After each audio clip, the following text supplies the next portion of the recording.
কে আমাকে শাস্তি দেবে? তুই তোর মন্ত্র আর এই ছাই ভস্য দিয়ে? তার আগে তোর অহংকারের মুন্ডটা আমি নিজেই ছিঁড়ে নেব। রাগে ক্ষোভে সেই পিশাচ গর্জন করতে করতে এগিয়ে আসছে রুদ্র ওঝার দিকে। আর ঠিক তখনই রুদ্র ওঝা কিছু একটা মন্ত্র বলে হাতের মধ্যে থাকা ছাই ভস্য ছুঁড়ে দিল সেই পিশাচকে লক্ষ্য করে। সাথে সাথেই পিশাচের জলীয় শরীরে দাউ দাউ করে নীলচে সবুজ শিখা জ্বলে উঠল।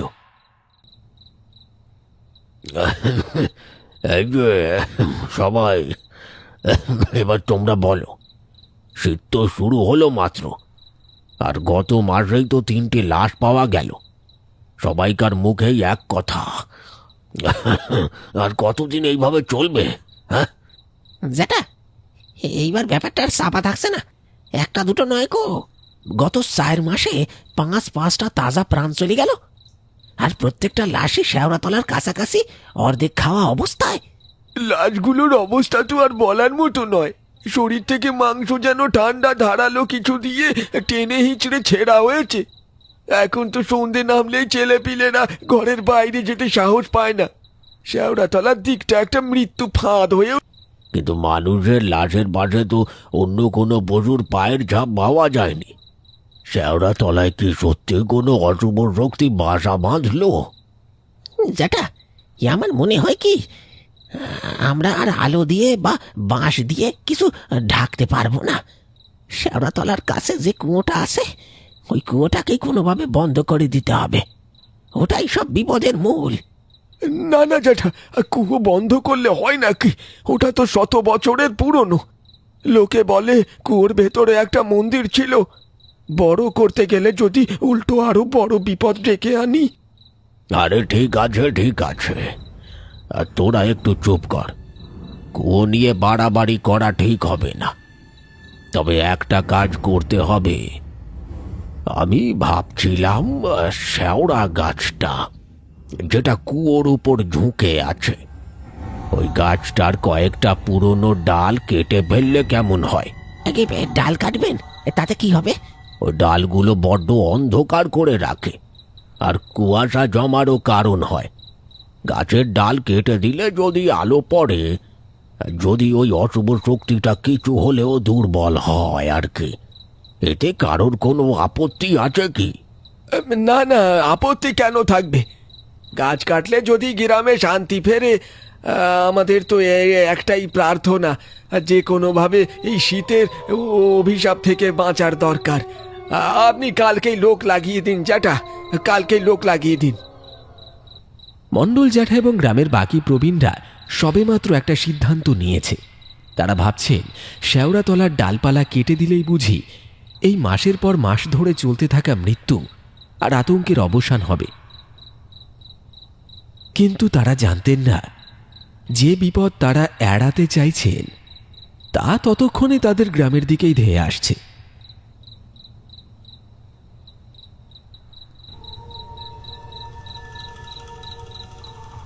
আরে ওইটা কিসের শব্দ? এত রাতে কে কে এমন করে আসছে? হ্যাঁ, আলোটা ভালো করে ধর তো, রতন না? কি হয়েছে তোদের? জ্যাঠা, জ্যাঠা গো, সর্বনাশ হয়ে গেছে গো, আমাদের বাঁচান জ্যাঠা। আমরা আমরা আমরা আমরা দেখে এসেছি আমরা। এই কি দেখে এসেছিস রতন? শান্ত হয়ে বল, কেন এত রাতে এভাবে ছুটে এলি? হ্যাঁ, আমরা আমরা শেওড়াতলায় ওইখানে ওইখানে একটা ছায়া মূর্তি, মুখে করে মানুষের মানুষের কাপড়। হ্যাঁ, একটা একটা একটা সাদা সাদা কাপড়। জিনিসটা মানুষেরই ছিল, গাছের গাছের উপর উঠে যাচ্ছিল। মনে হচ্ছিল যেন লাশ ছিঁড়ে খাচ্ছে। চণ্ডীমণ্ডপের সবাই শেওড়াতলা এবং লাশ ছিঁড়ে খাচ্ছে শুনে হতভম্ব। কেউ কেউ ভয়ে ভয়ে ফিস ফিস করছে। স্থির হ তোরা। এই তোরা কি সব বলছিস? তোরা ঠিক দেখেছিস নাকি ভয়ে ভুলভাল বকছিস? হ্যাঁ, জ্যাঠা জ্যাঠা বিশ্বাস করো, আমরা নিজের চোখে দেখেছি একটা পিশাচটা একটা মানুষকে কামড়ে ধরে ওই শেওড়া গাছের ওপর উঠে গেল। তার মানে আমরা যা আশঙ্কা করেছিলাম সেটাই সত্যি, ওইখানে কোনো অশুভ আত্মা বাসা বেঁধেছে। রতন, তোরা ঠিক বলছিস তো? আর দেরি করা যাবে না। ওইখানে যদি সত্যি কোনো জানোয়ার বা অন্য কিছু থাকে তবে আমাদের এখনই যেতে হবে। রতন, সুবোধ, গণেশ, তোরা কি আমাদের পথ দেখাতে পারবি? না জ্যাঠা, আমি পারবো না।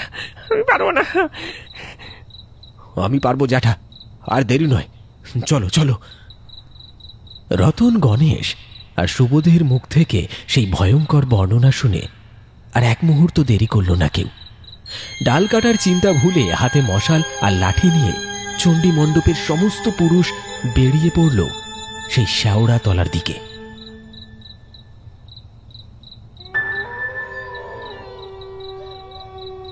সবাই সবাই একবার এইখানে আসো, দেখো কি ভয়ঙ্কর দৃশ্য। পঞ্চাননের কথায় সবাই গাছটির কাছে গিয়ে থমকে দাঁড়ায়। কাছে গিয়ে তারা যা দেখল তাতে তাদের নিঃশ্বাস আটকে গেল। গাছটির নিচে এবং ডালপালায় ছেঁড়া কাপড়ের টুকরো লেগে আছে, এর সঙ্গে গাছের গায়ে কালচে জমাট বাঁধা রক্ত। দেখে মনে হচ্ছিল যেন কোনো হিংস্র প্রাণী কাউকে নির্মমভাবে টেনে হিঁচড়ে উপরের দিকে নিয়ে গেছে। এই দেখো জ্যাঠা, আমি যা বললাম সেটাই হয়েছে। এই দেখো, এখানে কাপড়ের টুকরো লেগে আছে, মানুষটা মনে হয় ওই গাছের উপরেই আছে। হ্যাঁ, তাই তো দেখছি। তোরা যা বললি সেটাই তো সত্যি দেখছি। তাহলে জ্যাঠা, এখন আমরা কি করব? ব্যাপারটা আমার ভালো ঠেকছে না, তাই এখন আমরা কিছুই করব না। যে যার বাড়ি ফিরে চল, যা করার কাল সকালে করতে হবে। মণ্ডল জ্যাঠার কথা শেষ হতেই সবাই যে যার বাড়ির দিকে রওনা দিল। এত কিছু ঘটে যাওয়ার পর সবার আর বুঝতে অসুবিধা হলো না, কোনো এক অশুভ শক্তি জেগে উঠেছে এই শেওড়া তলায়।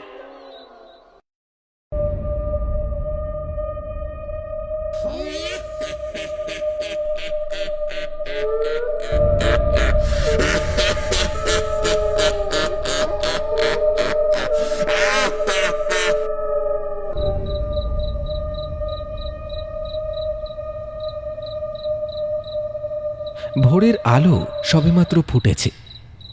গ্রামবাসীরা সবাই জড়ো হয়েছে বুড়ো চণ্ডী মণ্ডপে। মণ্ডল জ্যাঠা গ্রামবাসীদের উদ্দেশ্যে কী সব বলে চলেছে। তখনও একজন একজন করে গ্রামের মানুষ জড়ো হচ্ছে। তোমরা শোনো সবাই, কালকে এই শেওড়া তলায় যেসব দৃশ্য দেখা গেছে তাতে স্পষ্ট বোঝা যাচ্ছে যে এই গ্রামে কোনো পিশাচ আস্তানা গেড়েছে। বেশি দেরি না করে যা করার আজকেই করতে হবে। তাই সুবোধ আর গণেশকে পাঠানো হয়েছে দ্রুত ওঝার কাছে। তিনি এলেই কি করতে হবে আর কি করতে হবে না বলে দেবেন। মণ্ডল জ্যাঠার কথা শেষ হতেই গণেশ আর সুবোধ রুদ্র ওঝাকে নিয়ে হাজির হয়। মণ্ডল জ্যাঠা বলেন, আসুন আসুন বাবা, আসুন। আপনি সবই শুনেছেন ওদের মুখ থেকে, আমি আর কি বলি বলুন। এবার আপনি বলুন আমরা কি করব। আমি সবই শুনেছি ওদের মুখ থেকে। চল, আগে আমাকে ওই শেওড়া তলায় নিয়ে চল, তারপর আমি বলছি কি করতে হবে। তার আগে দুজনকে নিয়ে যেতে হবে যারা ওই শেওড়া গাছ কাটতে পারবে। রুদ্র ওঝার কথা মতো গ্রামের সবাই রওনা দিল সেই শেওড়া তলার দিকে। গ্রামের দুই একজন কুড়ুল হাতে এগিয়ে চলেছে সেই শেওড়া তলার দিকে। বাবা, এবার বলুন আমরা কি করব।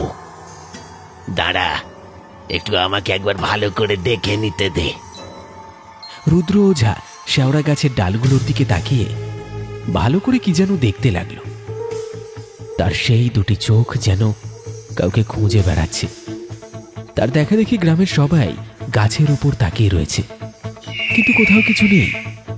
অথচ তারই মাঝে একটি পুরনো মোটা ডাল যেন হাওয়ায় দুলছে। অথচ আশেপাশের সব গাছ শান্ত, লেশ মাত্র হাওয়া বইছে না। হঠাৎ রুদ্র ওঝা বলে ওঠে, নে নে, তাড়াতাড়ি উঠে পড়। আরে এই যে এই ডালটা এবার কাট। রুদ্র ওঝার কথা মতো দুজন তাড়াতাড়ি শেওড়া গাছে উঠে ডালটা কাটা শুরু করলো। সাথে সাথে গাছের মাথা থেকে ভেসে এলো অপার্থিব চিৎকার, যেন কেউ হুংকার করে বারণ করছে গাছ না কাটতে। সেই চিৎকার শুনে তৎক্ষণাৎ দুজনে গাছ কাটা বন্ধ করে দিল। বাবা, এবার আমরা কি করব বাবা? গাছ কাটার ফলে ওই পিশাচ রেগে গেছে যে। ভয় পাস না তোরা, গাছ কাট, যা করার আমি করব। গাছের ডালটা ভালো করে কাট। ডালটা মাটিতে পড়তেই দেখা গেল তার ভেতর একটা কঙ্কাল আটকে আছে। এটা কি জ্যাঠা? এটা তো কঙ্কাল। তার মানে ওই পিশাচ কাউরে মেরে তার রক্ত মাংস ছিঁড়ে খেয়েছে। আর এটা তারই কঙ্কাল। সবাই একে নিয়ে যাও, ওর সৎকারের ব্যবস্থা করো। এবার যা করার আমি করব। আজকে রাতেই সেই পিশাচের শেষ রাত হবে। কথা শেষ করে রুদ্র ওঝা কিছু একটা মন্ত্র বলে সেখানে গাছের ওপর একটু জল ছিটিয়ে দিলেন। সেই দেহাবশেষ শ্মশানে নিয়ে যাওয়া হলো তার সৎকারের জন্য। গ্রামের মানুষ নিজের ঘরে ফিরছে।